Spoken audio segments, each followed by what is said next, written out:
High বন্ধুরা, আজকে আমার রূপচাঁদ মাছের কারিটা রেডি হয়ে গেল। সবাই কেমন আছো? আজকে আমি তোমাদেরকে করে দেখাবো রূপচাঁদ মাছের কষা।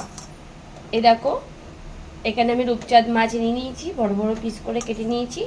এটাকে আমি এখন তোমাদেরকে কারি করে দেখাবো। তার জন্য আমি এখানে তেল নিয়ে নিয়েছি। মাছটাকে এবার লাল লাল করে ভেজে নেবো। এটা আলু দেওয়া যাবে না, আলু দিলে টেস্টটা নষ্ট হয়ে যাবে। আলু দেবো না, আমি এটাকে লাল লাল করে ভেজে নেবো।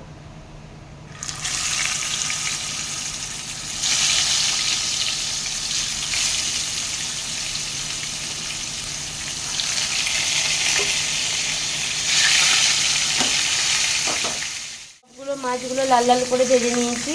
দেখো, এবার মাছগুলোকে আমি তুলে নেব। যেহেতু আমি এটা রূপচাঁদ মাছের কষা কষা করবো বলে এটাকে ভালো করে ভেজে নিলাম।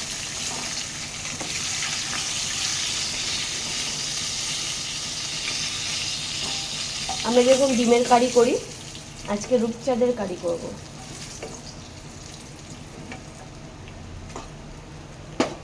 এই যে সব মাছগুলো আমি ভেজে নিয়েছি। মশলাটাকে কষিয়ে নেবো। তার জন্য আমি ফোড়ন দিচ্ছি 2টো তেজপাতা আর একটু কালি জিরে।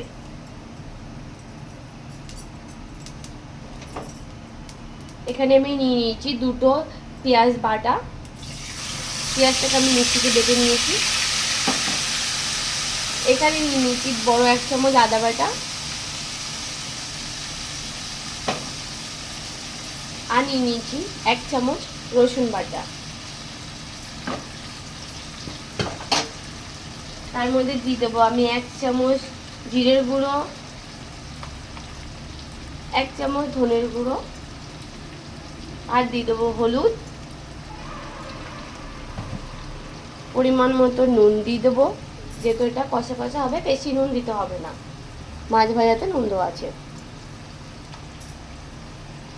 এর মধ্যে দিয়ে দেবো আমি লঙ্কার গুঁড়ো। তার ঝালটা তোমাদের পরিমাণ মতো তোমরা দিয়ে নেবে, কতটা ঝাল খাবে সেই আন্দাজে। এবার আমি এটাকে ভালো করে কষিয়ে নেবো। ভালো করে না কষালে কাঁচা গন্ধ বেরোবে। এটাকে ঢেকেও কষাতে পারো, এমনিও কষাতে পারো। আর এর মধ্যে আজকে আমি দিয়ে দেবো, টমেটো দেবো না, আমি আজকে দিয়ে দেবো সস।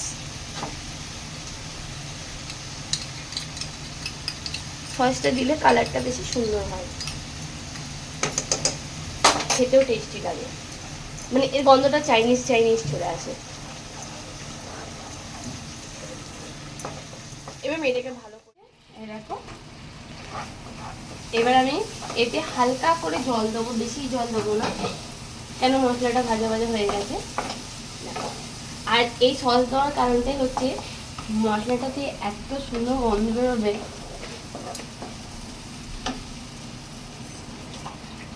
এবার আমি অল্প করে এটাই জল দেবো,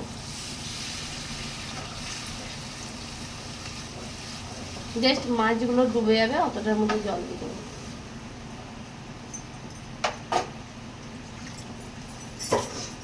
দেখেছো? এবার আমি সব মাছগুলো এর মধ্যে দিয়ে দেবো, দিয়ে এটা ঢেকে দেবো। জাস্ট 2 মিনিট লাগবে। ঢেকে দেওয়ার পর 2 মিনিট পরে মাছ রেডি।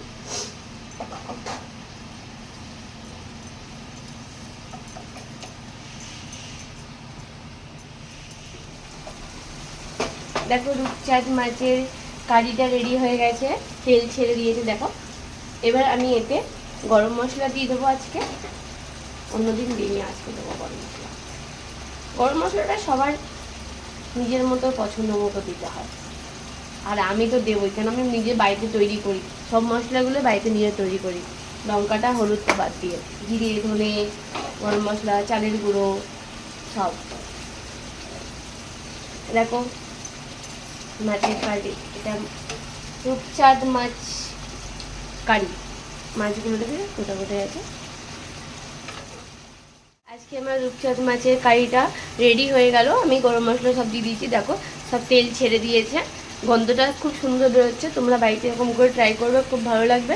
আর প্লিজ তোমরা কমেন্ট করে জানাও যে আমার রান্না তোমাদের কেমন লাগছে। তোমরাও সেরকম বাড়িতে ট্রাই করো। কোনো অসুবিধা কিছু বুঝতে না পারলে প্লিজ আমাকে কমেন্ট করো, আমি তোমাদেরকে সেটা করে দেখিয়ে দেবো।